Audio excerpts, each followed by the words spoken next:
Hello everyone, আমি দিয়া makeovers. তোমরা কেমন আছো? আমি তো খুব ভালো আছি।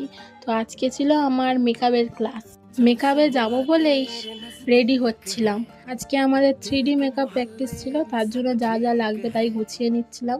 ব্যাগ গোছানো কমপ্লিট হয়ে গেলে আমার 4টে চুনুমুনু আছে, তাদের সাথে আমি একটু টাইম পাস করছিলাম। তারপরে বাবাকে ফোন করেছিলাম, বাবা আসার জন্য আমি অপেক্ষা করছিলাম। বাবা চলে এলে বাবার সাথে চলে গেলাম মেকআপ ক্লাসে গিয়ে দেখি সবাই চলেই এসেছে মোটামুটি। তো সবাই একসাথে মেকআপ করা শুরু করে দিলাম। ম্যাম একটু আসতে দেরি হচ্ছিল, ওই জন্য আগে থেকে আমরা মেকআপ শুরু করে দিয়েছি। দেখো মেকআপ বেসটা করে কত সুন্দর লাগছে, কিন্তু আজকে 3D মেকআপ দেখিয়েছে তো ওই জন্য একটু অন্য রকমই লাগছিল। কেমন লাগছে একটু জানিও আমাকে। পরে ম্যাম এলো, আমরা সবাই ফটো তুললাম। মেকআপ করা কমপ্লিট হয়ে গেলে আমরা বাড়ি চলে যাওয়ার জন্য সব ব্যাগ গুছিয়ে নিচ্ছিলাম। তারপরে বাড়ি চলে এলাম। আমার ভিডিওটা ভালো লাগলে লাইক কমেন্ট করো, ফেসবুক পেজটা ফলো করে পাশে থেকো। বাই।